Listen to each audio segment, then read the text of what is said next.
game called Jumanji that has a life all its own. You have no idea what you are getting yourself into. An ancient game where the primitive spirit of the jungle can leap out and take hold of your world. I've seen things you can't even imagine. Things you can't even see. And those who have ever played the game know the dangers that lie within. You're afraid. It's okay to be afraid. I am not afraid of anything. Prove it.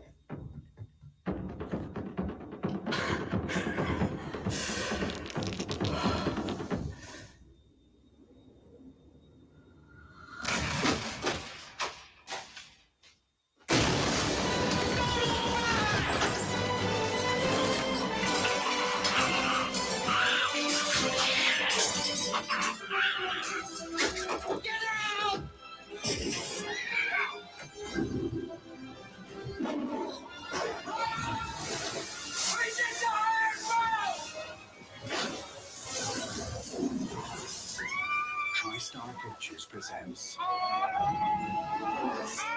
Robin Williams.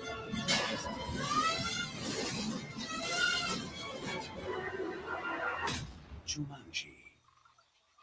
It's a jungle in there. Well, I don't know about you, but I feel like that was a fantastic way to start out the stream. I know that,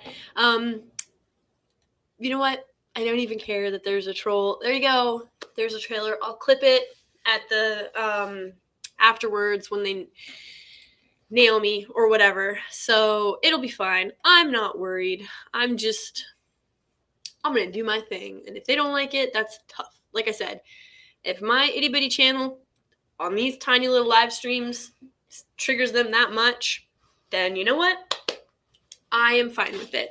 As you guys know, this is Nostalgic Nirvana, and we're here to talk about things that we love. Some that we remember fondly, some that we may have forgotten but are happy to discover again, and some things you may never have heard of. Like last week, I was not incredibly surprised that a lot of you hadn't heard about the book The Smoke Thief. If you guys don't know what I'm talking about, you can check out last week when I recommended several books actually, but it was mainly 3 reads that I do all the time, and they're part of their own series and good stuff to get into. So I wasn't surprised a lot of you hadn't heard about Smoke Thief, but a lot of you had not heard about The Dragonbone Chair from Tad Williams. That was actually really surprising for me. So I am so glad that you all could make it. I'm so happy to see you all. You guys have no idea what it means to me that you're here. And right from the get-go, I have 2 donations that I'm going to read out right away because you guys are amazing. So Raj Williams for 10 Canadian dollars says, the OG was a great movie in my honest opinion. So good, in fact, that they had to reboot it as Hollywood was running out of new ideas. Wink. Abso-freaking-lutely. The rock boot does not hold a candle to Robin Williams. And like, here is the thing. Have you all noticed, and this is what I'm sort of terrified of, because there's not another soul. I almost did Mrs. Doubtfire tonight just because I was starting to realize this as I was prepping for this live stream and I was rewatching Jumanji. Did you know that if you go to Google or DuckDuckGo or whatever, when you type in Jumanji and you go to pictures, it doesn't bring up the 1999 film or the 1995 film. It brings up the newer reboot Jumanjis, the rock boot Jumanjis. And I was devastated when I saw that. I was like, no, that's not real Jumanji. Like, that's just a cheap cash grab with like, and they used video games instead to like be more relevant or whatever the heckity who. You know, not something that I'm gonna feel super endeavored to go see or watch or have any part of, really, because like I have the OG. I've got Robin Williams, but have you noticed they rebooted Aladdin where he was the genie, and they've rebooted Jumanji. If they come for Mrs. Doubtfire, we riot. We riot. Like, guys, I'm serious. You know what? We did it for the response to the I don't know how to word this. I'm going to try and keep it light and brevity because this is the nostalgia stream. The response to the not shocking stuff that we got from Amazon regarding their interpretation or whatever of Lord of the Rings has just been awesome. I'm so happy to see it. Like, words cannot describe how excited I am to see that happening.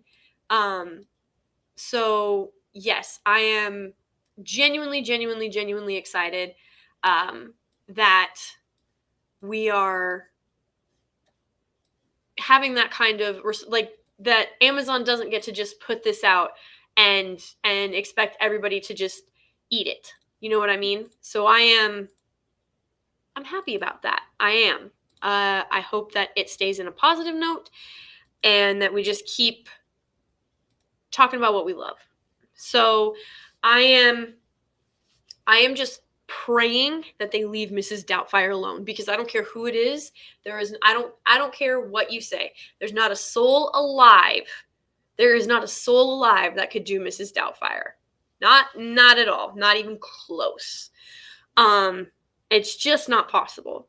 So, yeah, I think that the OG Jumanji film is just fantastic. It's light, it's funny, it's great to watch over and over and over again. You know, it never gets it never gets old. Like, you can just pick it up and you're like, you know what? Yeah, let's do this. And you do it. So I'm really excited to get into it. We started with the trailer because it just get you guys in the mood and sort of remember the stuff that happens. I think since most people have seen this, I'm hoping, we can just talk about some of the greatness that happens in this film. I love how this film does a really good job of, like, branching, I think, when it comes to age groups, which is something that Hollywood seems to want to claim is just so difficult. But it's really not, because so you have the kids, you have the younger kids, of course, where they first find the game and they're at his house and they're like, yeah, let's play. And so they roll the dice, and until, you guys know the poem, until the dice read 6 or 8, in the jungle you must wait. Can you guys imagine? Like, talk about a wicked gypsy curse. I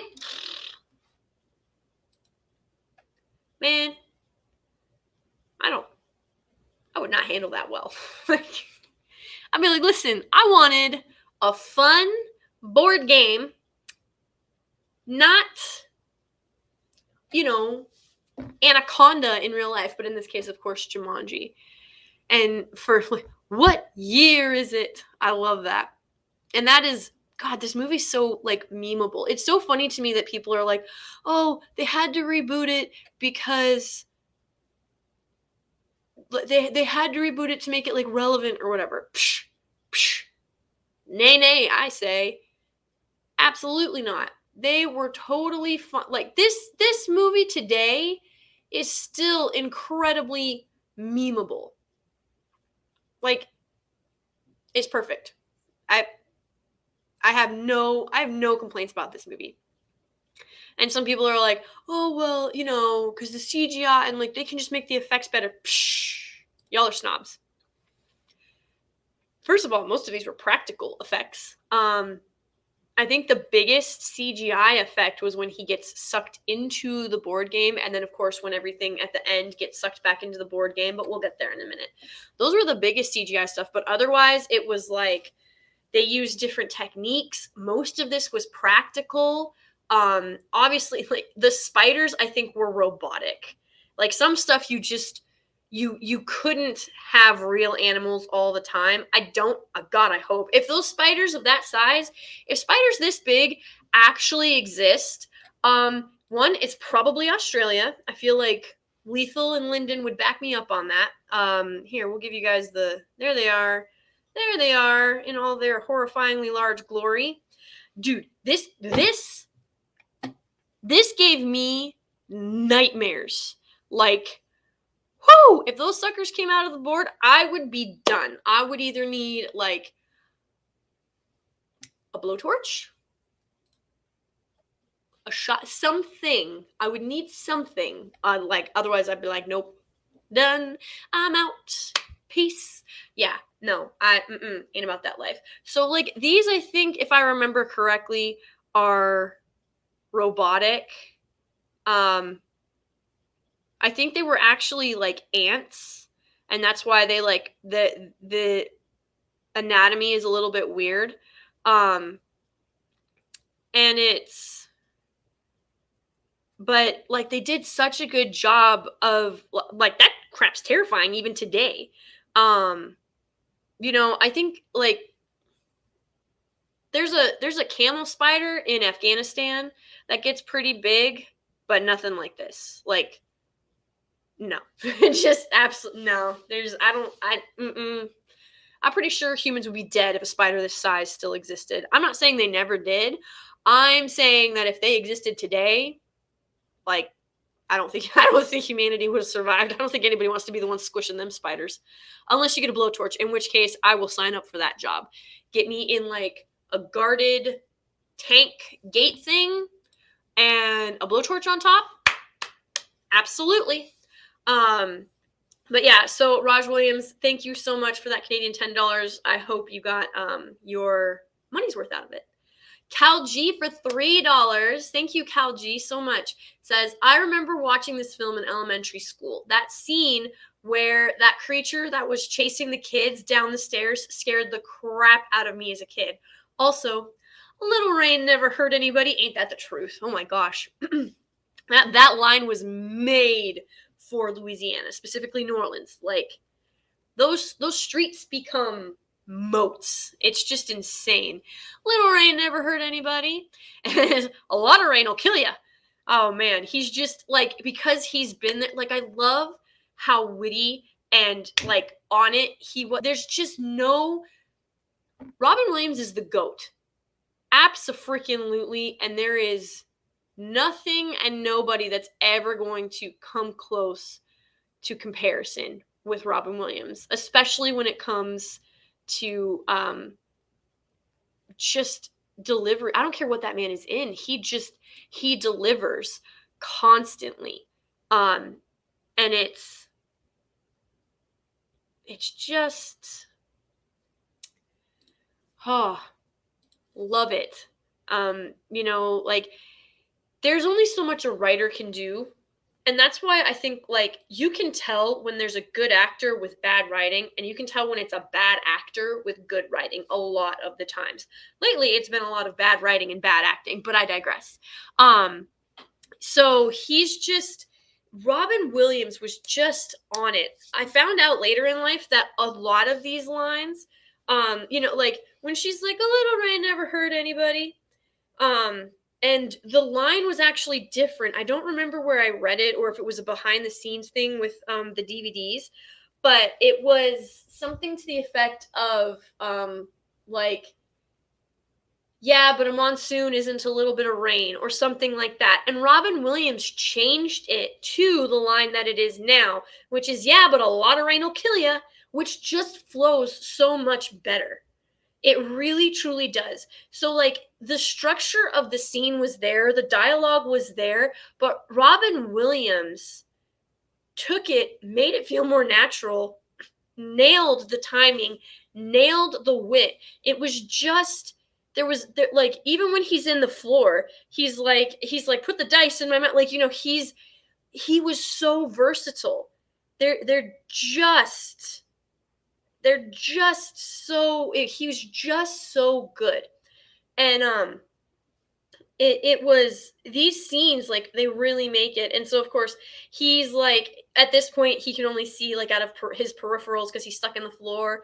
And he's like trying to blow the spider away with his mouth and be like, which of course is going to do nothing, but it's hilarious to watch. And like, what else are you going to do? He has like his arms, his elbows are in the floor, so he's got no range of motion there. Her elbows are in the floor, so she's got like, she can kick what's behind her and she can like headbutt them. That's essentially all she's got. So like this scene was just, and they were such a fantastic duo. They played off of each other so well. You just love to see it. We don't get a lot of chemistry like this anymore on screen. You know, I don't think that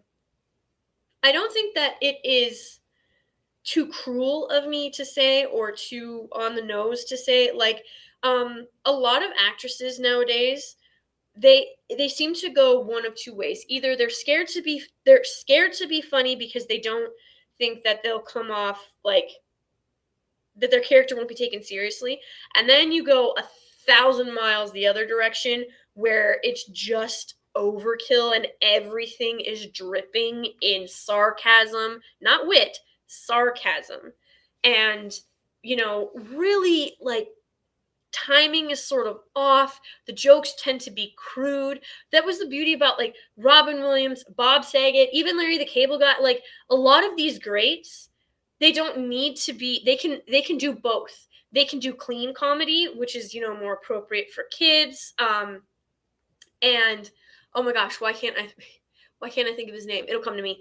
I can see his face. But you know, they could do comedy for kids. They could do kid shows, kid films, and then they could flip it on their head and go and you do a stand up, and it's like, whoa, these are not the same dudes. I remember the first time that I ever saw Bob Saget do stand up. It was like my childhood was a lie, but I was like, no, because this isn't like Full House. This isn't, you know, this isn't that stuff. Or like Robin Williams stand up. Woo! I was like, oh my God, that is not the genie. I mean, it was, but it's just, there's just so many of these guys that are so versatile. And sadly, a lot of them have sold out. I think that the, Kevin, what's his name? The little guy, Kevin Hart. I think he had a lot of potential to be kind of a top tier comedian. But he's kind of like toned way back down. So yeah, I miss this sort of chemistry. I don't really see, like, Emily Blunt is such a fantastic actress. I swear she could have chemistry with anybody. So I don't understand why she isn't in more like comedy action films. You know what I mean? I don't know how you guys feel about Emily Blunt. I think she's hilarious, quite frankly. But she's a very versatile actress. And she has great presence on camera and like good chemistry with the rest of just about anybody I've ever seen her be on screen with.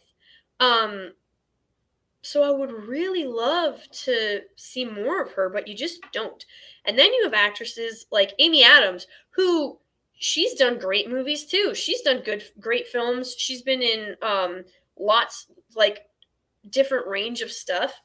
And she came out and said that she felt like intimidated by Henry Cavill when they were doing Man of Steel, and I was like, oh, that's why it feels weird when you're on screen together, because you've got Henry Cavill saying he thinks of Amy Adams as like a brother-sister relationship, and you've got Amy Adams saying that she's sort of intimidated by Henry Cavill. And so when they have to play, so when it's just her on screen, she does a pretty dang good Lois. When it's just him on screen, he does a pretty dang good Superman. But like when they're supposed to have like chemistry as Lois, like Lois and Clark, like I don't know, it's just not there for me. She's just it's just I wish, like I said, I wish we had this type of genuine electric chemistry nowadays. So yeah, Calgie, thank you for the $3. It's a great line. I love it. Comedic timing is everything. Delivery is everything. And Robin Williams had it in spades. Eric K donated for $3 and said, next coming, Leslie Jones and Mr. Doubtfire. No, absolutely not. Eric K, take it back. What are you giving Hollywood ideas for? What is the matter with you? No. No, no, no, no, no, no, no. Look, guys, Leslie Jones, that's what I was just talking about that. Females seem to go one of two, like, rather than having that sort of balanced nuance, knowing when it's appropriate, knowing when it's not. I mean,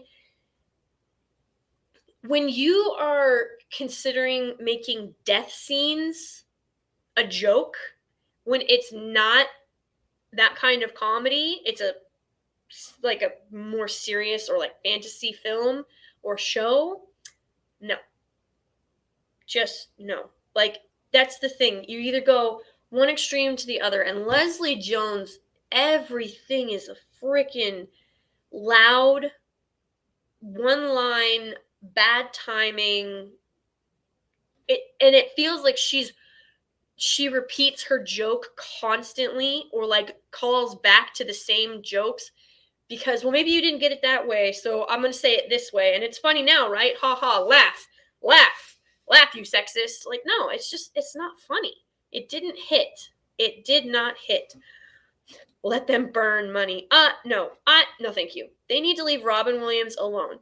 He is lightning. He was lightning in a bottle. They are never going to have another Robin Williams ever. I don't care how much you love The Rock. I don't care how much you love Kevin Hart. I don't care how much you love those guys. I don't care if you think that they're really funny. They're not Robin Williams. And so it was, yes, Faye, exactly. Every movie Robin Williams was in is a one of a kind. Like, he was never, you believed he was Mrs. Doubtfire. You believed that he was oh God, his name left me in Jumanji. But you believed that he was the character in Jumanji.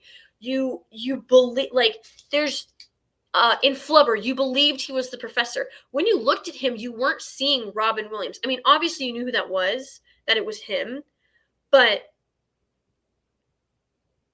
he was so into character, and he delivered. None of his characters were the same. Like, you can't put Mrs. Doubtfire and the genie next to each other and say, this is the same delivery, this is the same character. No, like, the genie is a completely different entity than Mrs. Doubtfire, and that's because he was so talented. Yes, exactly, Faye. Yes, I believed he was Peter Pan in Hook. Like, there was just there is no replacing Robin Williams, and they should stop trying. His movies are perfect. Nobody is going to deliver the way he did. It's just not possible. Love this film. Love everything about it. Eric K, stop giving Hollywood terrible cringe ideas. Leslie Jones doesn't need to be around any Robin Williams property at all. Emily Blount. Do you mean Emily Blunt? Yeah, Emily Blunt does not make an action star, though. She does not seem like a lady that could kick the crap out of a 250-pound man. Oh, okay, well, we're going to divert here for a second. Please hold the line, folks, whilst I talk about something that I love, something that we were actually going to talk about probably next week. So there's two movies. One's called Snow White and the Huntsman, and one is called The Huntsman Winter's War. And The Huntsman Winter's War was received exceptionally better than Snow White and the Huntsman, because that Snow White and the Huntsman is a fantastic movie, except for every scene that the Twilight chick is in. Literally every scene, like, she tanked that movie. She was horribly miscast. She can't emote, she can't act, and she has no chemistry. She was opposite Chris Hemsworth for most of the film, and yeah, nobody bought that crap, like, at all. It just, no.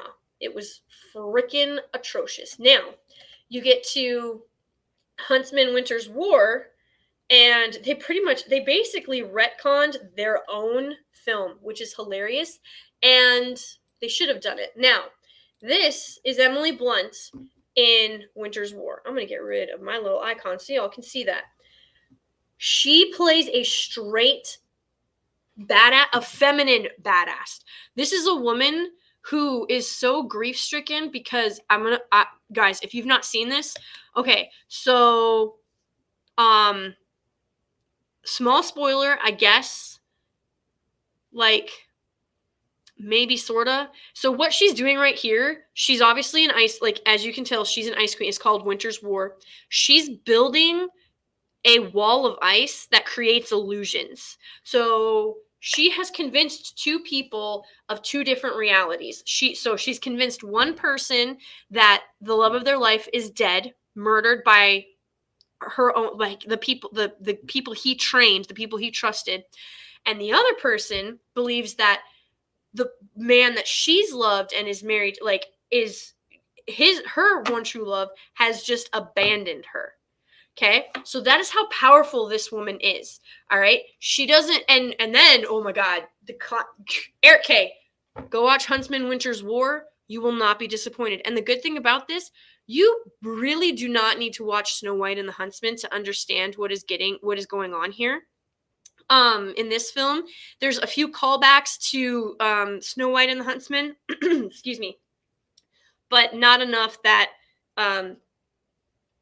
or just enough that you know that something else happened and these other characters know each other because of this, especially when Charlize Theron's character comes back and you're like, WTF, she's supposed to be dead, like, by Ferris blood and all that jazz.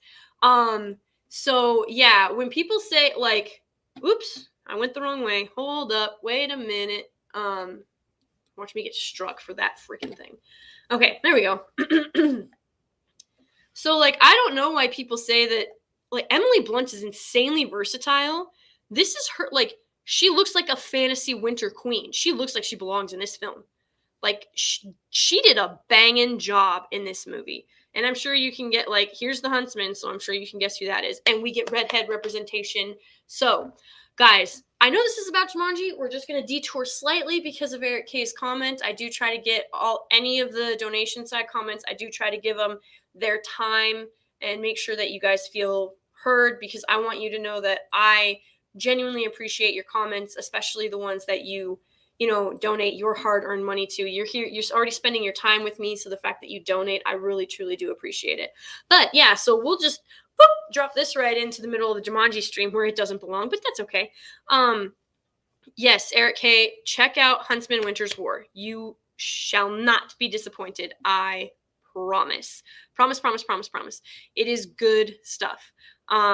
You can watch Snow White and the Huntsman, and then just pretend that I don't know her name, actually. I just call her Twilight Chick or Plank of Wood Chick. Though that's getting more and more difficult because now people ask me if I'm talking about Brie Larson. And I'm like, no, the one who tried to be a Charlie's Angel and, like, breathe through, like, can't shut her mouth. Like, even in Snow White, her mouth is open the whole time. Like, shut your mouth. You can breathe through. You have two holes above your mouth called your nose. Breathe through it. It's okay. God gave it to you for a reason. So, yeah. Eric K, Huntsman, Winter's War, strong recommend. I don't like Kristen Stewart as an actress. She's awful. Oh, that's her freaking name. Okay. Oh, yeah. See, now I'm seeing Kristen Stewart in the chat. Okay, so that's her name. I'm not going to remember it. But thank you, guys. I appreciate it. You're just going to have to keep reminding me of it. Yes, Emily Blunt and Charlize Theron. And the two of them, so they play sister. Woo! Again, Emily Blunt can have chemistry with anybody. And I know Charlize Theron is, like, 7 shakes of crazy. But, man, oh, man, they are fantastic actresses. And they have some freaking awesome chemistry in this. But, like, her arc, oh, man. Guys, strongly recommend Huntsman. Maybe I'll do a nostalgia stream on this one, even though it's pretty new-ish. It's 2015, I think. So, 7 years. But 8 years? What year is it? 2022 to 2015. 7 years ago. See, I can math. Bland Larson is just as bland. Yeah, it's hard now. You can't just say Plank of Wood actress. Before, when I said that, people would know who I was talking about, and now I have to say Twilight Chick, even though I still have never seen the Twilight films. But I have promised people that I would watch them and live react. That's going to have to be a Saturday endeavor. I also found out that there's 5 movies and not 3 like I thought. There's apparently like 6 books. It's just insane to me. Like, wow. Whatever. People do you. Yes. Year of our Lord 2022. Yes, it is. Yes. What year is this? But it's so thank you, Eric K, for that terrible suggestion or foreshadowing or whatever you want to call it. No, we do not want anybody anywhere near any of Robin Williams' stuff, particularly Leslie Jones, because I have a feeling she would think she is Robin Williams. And you know what? I as much as I hated, and I can't say hate, as much as I disliked Will Smith's Genie, he came out, he said, I'm not going to try and take over this role, you know, like those shoes are too big to fill. I'm just going to try and do it justice and, you know, respect what he's done for us. And you know, bring my own flavor, but it would, you know, it would be impossible to try and replace or measure up to Robin Williams. But then, so here's the thing. They had him do Friend Like Me, but it was this weird, like, talk singing stuff, and it was just not good.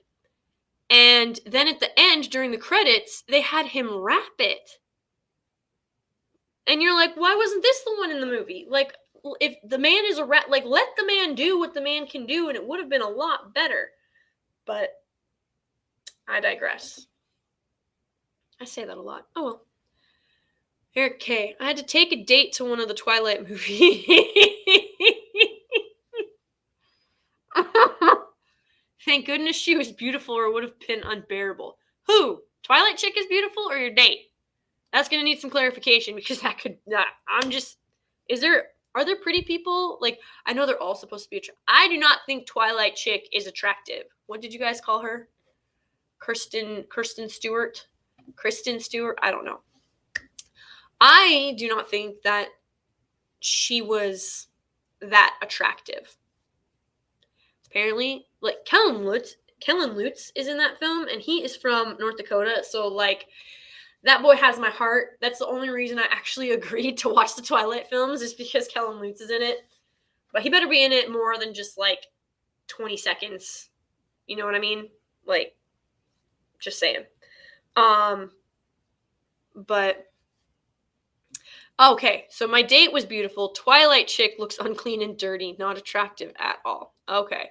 Yeah, she always has, like, this really, like, this grunge look about her all the time. Even when she was playing Snow White, and she's supposed to be the fairest of them all, which, in what freaking universe is that person even close to comparison to Charlize Theron? Like, that wasn't even believable. I don't know who cast that, but it was just absolutely atrocious. Hold on. Let me see. Here we go. I had to type in the name of the movie because I still, like, you guys have told me her name several times. Okay, so here is, in real life, crazy person Charlize Theron, if it will load, maybe. In Huntsman, Snow White and the Huntsman. So there's her, right? In her all evil going on. Like, she looks, was she still not, like, you believe that she truly thinks she's the fairest in the land. Then you compare her.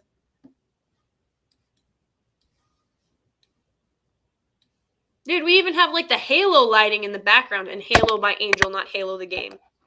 Like, I would not believe that this person would be jealous of this person's looks. I just don't buy it. At all. None whatsoever.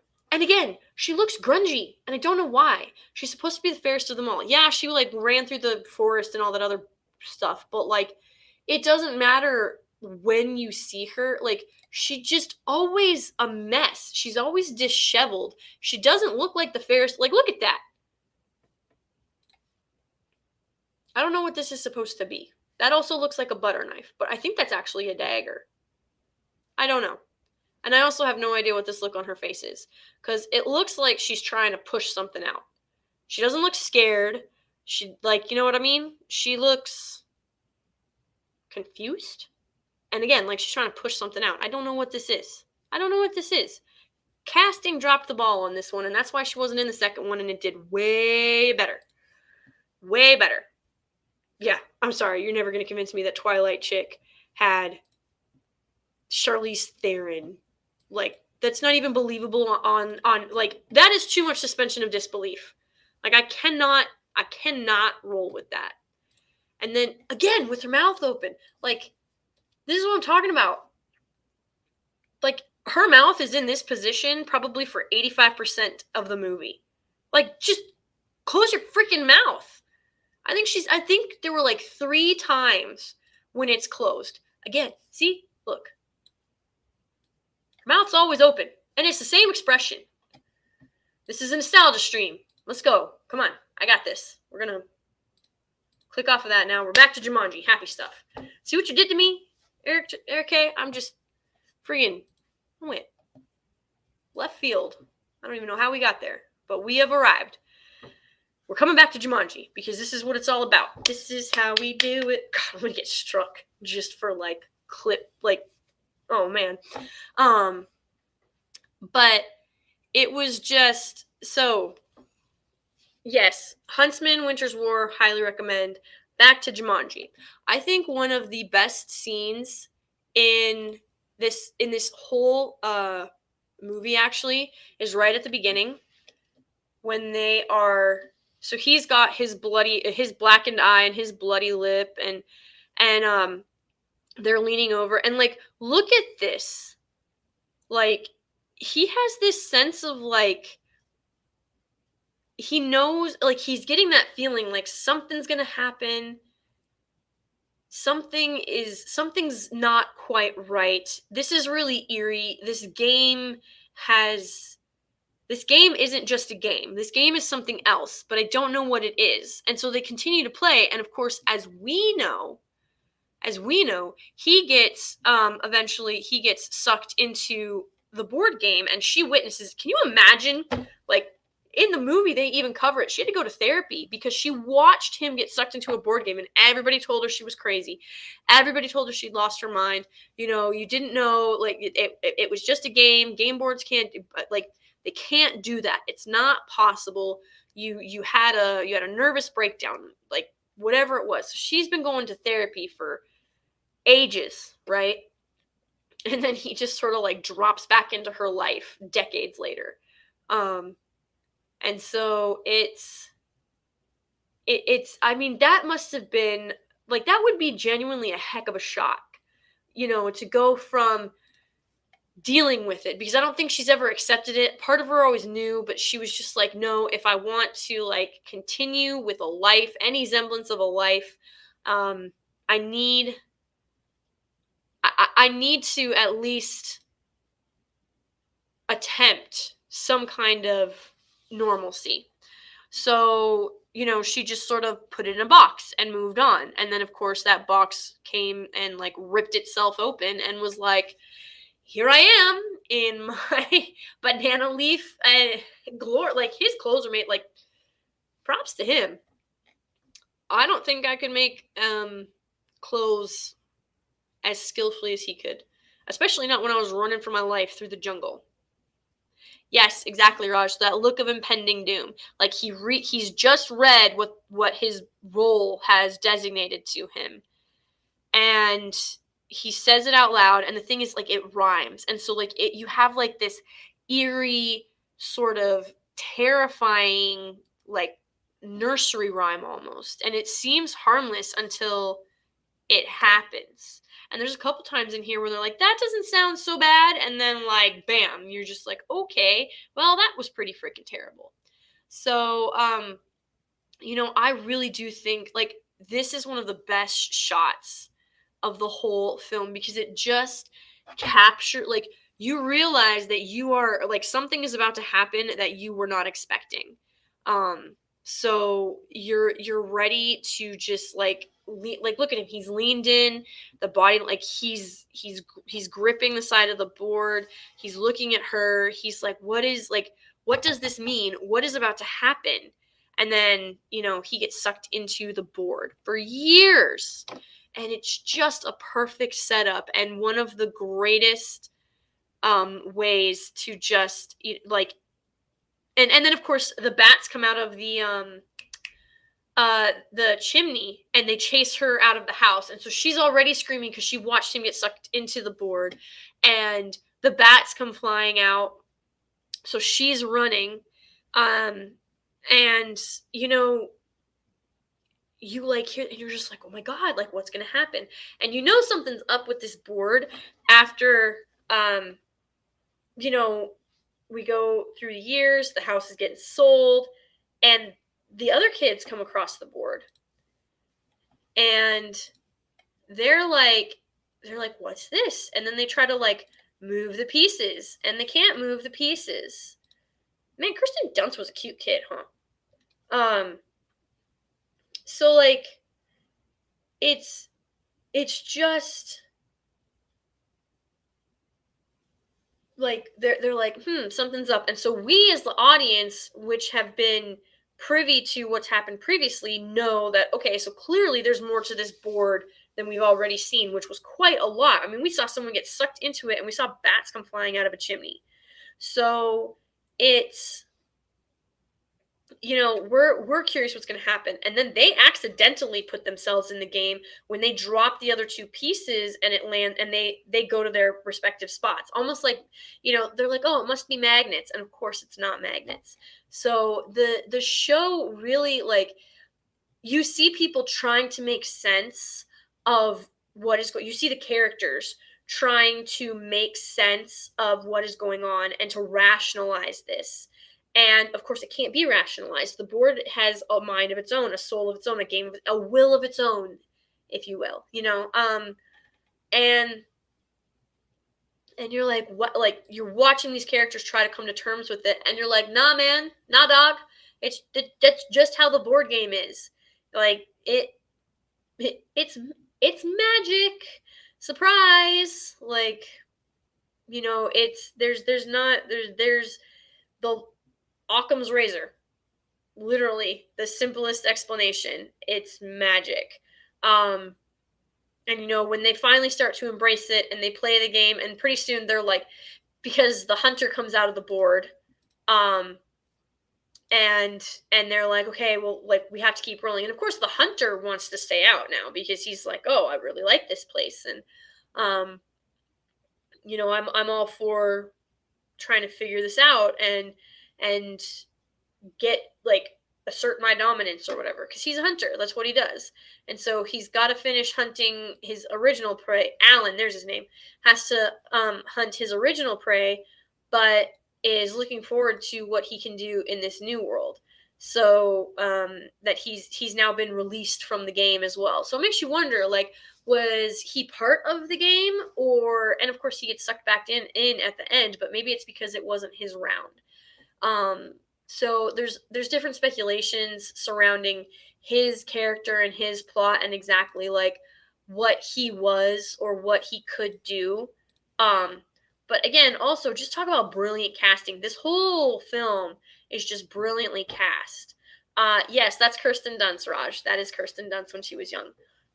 So this whole film is just brilliantly cast, and the tension is real, and you have all these different threats that keep coming out of the board to, make it more difficult for them. Because the whole point of the game, of course, is to get to the center, and you have to say Jumanji at the end of the game. And it appears when you do reach it, it appears in the center, and you say it out loud, and then you win. And what's truly insane is, like, I think, so like I've said, time travel, you have to be really, really smart when you do it. And I think that Jumanji actually handled it well because we did time travel. Once the game was beaten, we went back into the past where they were kids again. You know, none of the bad stuff had happened. And the two of them are now much wiser, and obviously they've become more successful. The shoe factory didn't get shut down. The mansion didn't get abandoned. It's just really it's actually a really satisfying conclusion. And then of course they stop the parents when they're like, oh, we were gonna go skiing, and like they're like, no, and then the kids are like, whoa, and so like. Could you imagine? So these two have no idea that in a completely different universe, they played a game that helped save, like, by beating the game, they helped save countless lives. They saved the town, they saved the mansion. Like, it altered the future, but it did it in a way where it didn't destroy anything. It didn't set up separate timelines to sort of like justify what happened. It was the course of the game, and when the game was finished, it went back to where the original players were. It makes perfect sense. It wasn't contrived. You didn't have to have all of these fancy explanations about why it worked. So the yes, Judy Shepard. Yes, thank you, Legionist. Hi, by the way. So you've just, like, the look of shock on the kids' faces. This always just made me giggle because they're like over there sneaking food, and then they like stop. You know what I mean? So I like this. I like this scene. It's pretty hilarious. But yeah, just to think like that one word held all of that power after all of that struggle that they had to go through. And they say that one word, and then, the two of them get sort of a second chance. And of course, they end up getting married. I mean, how could you not? Because they went through this whole experience together, even if nobody else remembers it or would believe it for that fact. This, like, I always found this interesting, like how the vines took over the house. It was really fascinating to me that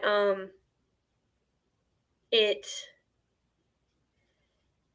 they were able to make it look so real. This is what I'm talking about. Like, these practical effects. I mean, this is when people cared. Like, this is when you knew where the money for your budget was going. And there's so much, like, there's so much here, and you can almost, like, you feel like you're part of the scene. And it's just a great time for everybody. And he's here explaining, he's like, come on, we gotta do this, hopefully like nothing else crazy happens, but of course it will. And just the tension throughout this whole film, and the stakes, and the realization that, I mean, he's been cursed by the game, he got sucked into the game. I mean, really, the women kind of got spared from the worst of it. I mean, she did get shot by a poisoned flower dart. But really, for the most part, they did not get it nearly as bad as these. I mean, he was stuck in the jungle for 30 years, and he's a monkey. Like, he grew a tail and everything. It's Oh, yes, Eric, this is what I was just gonna get to. This is probably one of the, like, because the dad, who, of course, if you didn't know, also was the hunter. We'll leave the Freudian stuff out of there. But right here, like, just utter joy. And this guy's like, I've only been gone for 5 minutes. But, like, he has lived in a board game. He came out to find out that his father went broke and insane looking for him, and then died of heartbreak, looking for him. And so all of this is 30 years of joy and exhilaration and being able, like you said, Eric, Becca, to overcome that lifetime of regrets and to realize he has the second chance with so many people. And so, like Jumanji, for all that the board game put them through, it really did end up saving quite a few lives. And I think when you take a look back and you look at the writing and you look at the casting and you look at the story of what's going on here. Yes, it's a great kid show, but there's so many lessons to be pulled out. I mean, the reason that he gets cursed and turned into a monkey is because he tried to cheat. He tried to drop the dice to land on a certain number, and of course the game knew and was like, nope, now you're going to be punished. And so it turns him into a monkey. So like you learn that shortcuts and cheating do not pay off and that you're always going to get caught. You learn that it's just sort of that reinforcement that you shouldn't let the last thing you ever say to someone be hurtful or an argument when it's people you love. Yes, I recognize that there are people out there that are not worth your time. Like sometimes you just can't fix it. There's nothing you can personally do, and those aren't the situations I'm talking about. Like kids and parents fight. It happens. It's inevitable.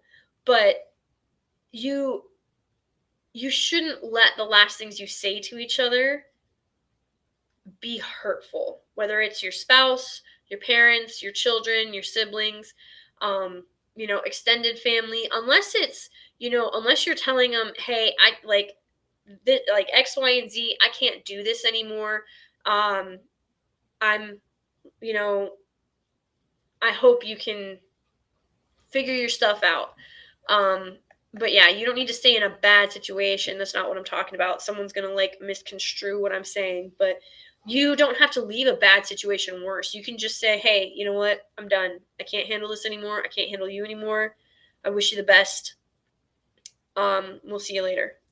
So there isn't a reason to make a bad situation worse if you're leaving it. And, in instances like this, I mean, it was just like, he left the shoe on the conveyor belt, lost the guy's jaw, like the guy who took the fall for it, who turned out to be the cop later on, was like, he's like, I did it, sir. And then, of course, Alan comes clean, and he's like, hey, Dad, I left the shoe on the conveyor belt today. And then he's like, thank you for telling me. So, like, just with that simple action, Alan has already changed the course of not just that man's life, but of that town's life and the company's. Like, it had huge ramifications, and in a good way. It had huge ripple effect. And you start to realize that, like, those small moments of honesty and clarity can have huge impacts, because you never know, like,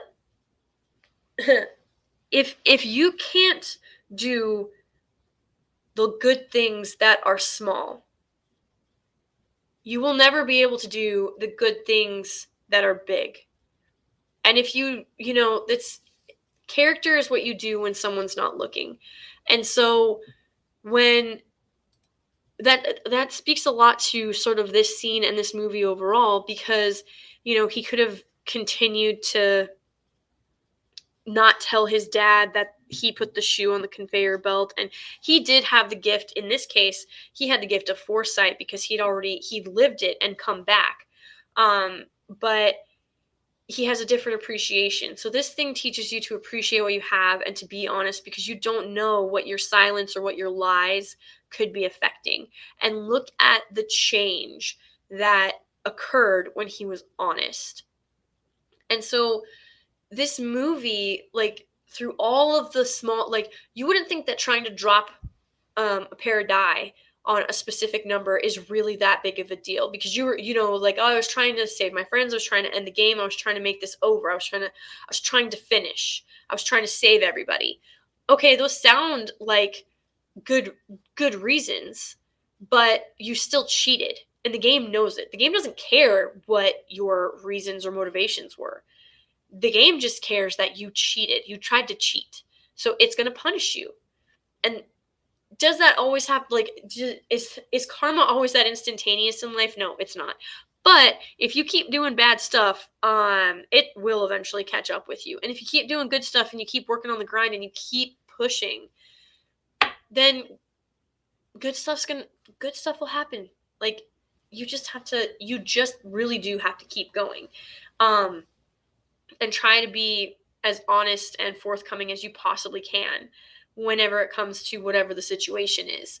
So this is a really good lesson in the ends do not always justify the means.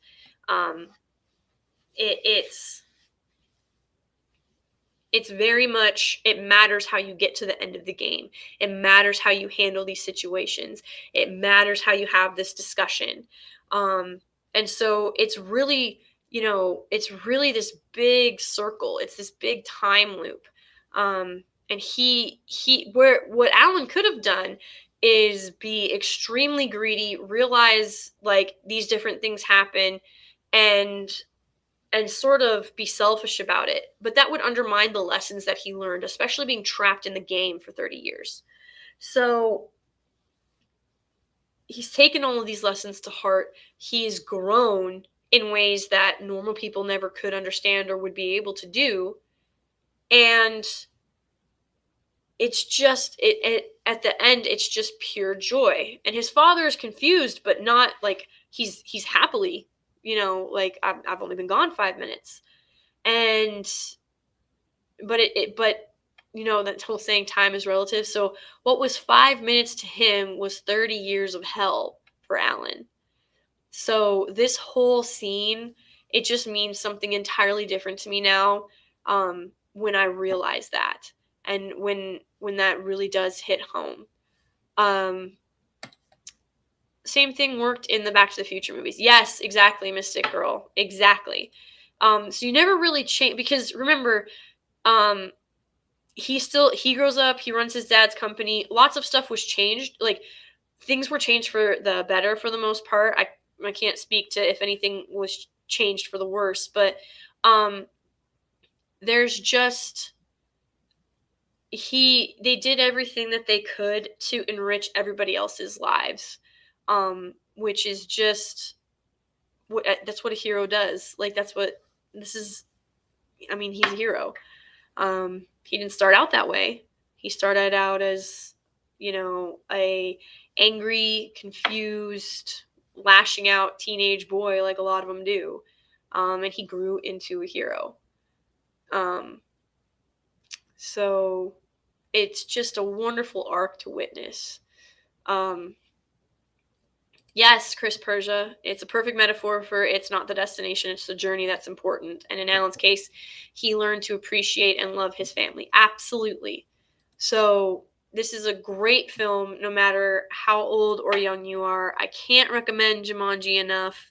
Not the rock boot, the OG 1995. Jumanji is where it's at. And there's just, guys, there's so many hidden gems in this film. It would be impossible to like hit them all. There's so many great highlights, like when they're running through that hardware store and the paint cans. I laugh every time. I really do. Oh man, see, like, look at that. So obviously this is CGI and some camera so like the floor, if you guys have ever been in Ripley's Believe It or Not, the way that they've made the camera angle work, he's actually like sitting, and so it looks like the floor is curved when it's really not. And then they used different CGI and camera techniques. You can kind of see it up here where they sort of just like blended out the edges to make it look like it was a pool all around it. So yeah, like, again, just a great, like, look at his fit, like he's reaching, he's like, please help me, like, save, help. I really don't want to sink through the floor, But yeah, this is another great scene. There's just, again, so many gems through this whole thing. So I can't recommend this film enough. I'll tell you what, man. I wonder if the reason, I still think that 2020 and like the insanity we've been going through for the past couple of years since then, I think somebody opened up the game and they still haven't beat it. Maybe they're getting close. I don't know. But like, oh man. I wonder, like, can I just say it and have all the insanity be done? Jumanji! There we go. Now, if all the craziness is done, we know that we can credit me for it, right? just kidding. But seriously. Yeah, so guys, and like, look at, obviously this is a real prop. It's practical. It's used, they touch it, they use it. So somebody built this game. Like, it's amazing the attention to detail and the care and the love that went into it. And look at what we got. It was so fantastic. Yeah, somebody roll a 5 or an 8, please. Like yesterday. Oh man. Yep. I feel like we're in the middle of a huge game of Jumanji, and I really just, someone get to the end and say it already. Jumanji. Because life has gone awry. Well, I think that about sums it up. Even with the detour, thank you, Eric K. We were able to sort of stay on target and stay on task. I hope you guys go back and actually do watch this. It is great. It's a great watch. Even today, the effects still hold up for the most part, and you can pretty much suspend disbelief with anything else that you might be struggling with. There's just so much to love, and of course, it's got Robin Williams in it, so it's something that you can enjoy and rediscover, and share with friends, or if you've got kids or whatever it is. It's a great film no matter what. Like, I'd watch this on a Saturday night with some popcorn and some friends. Abso-freaking-lutely, you bet. Oh man, someone did? I bet that looked awesome. I want to see it now. That sounds so cool. But, alright guys, I think I have taken up enough of your evening. I cannot thank you guys enough for stopping by. It really does mean the world. Hello, guys. If you are not familiar, Macany Draws has a YouTube channel and is insanely freaking talented. Like, more talent in his pinky, like way more talent than I could hope to have ever in my lifetime. Here, let's, bam. Like, look at that. I know that we've got 14 people watching. If you guys aren't subbed, and if you're watching this later, go over Macany Draws. It's good stuff. Look at this. It's so awesome. Yeah. Oh man, I wish. It'd be very cool. Very cool indeed. But thanks for stopping by, Macany. I appreciate it. But yes, guys, I genuinely appreciate you all. You have no idea how much it means to me that you guys are here. And I really do hope that you guys are enjoying the streams and that they're reminding you of great stuff that you maybe haven't seen in a while, helping you discover new stuff to love, and realizing that you're not trapped in the drudgy, unfunny, nihilistic, I don't even want to call it entertainment. I don't know what to call it. Stuff of today. And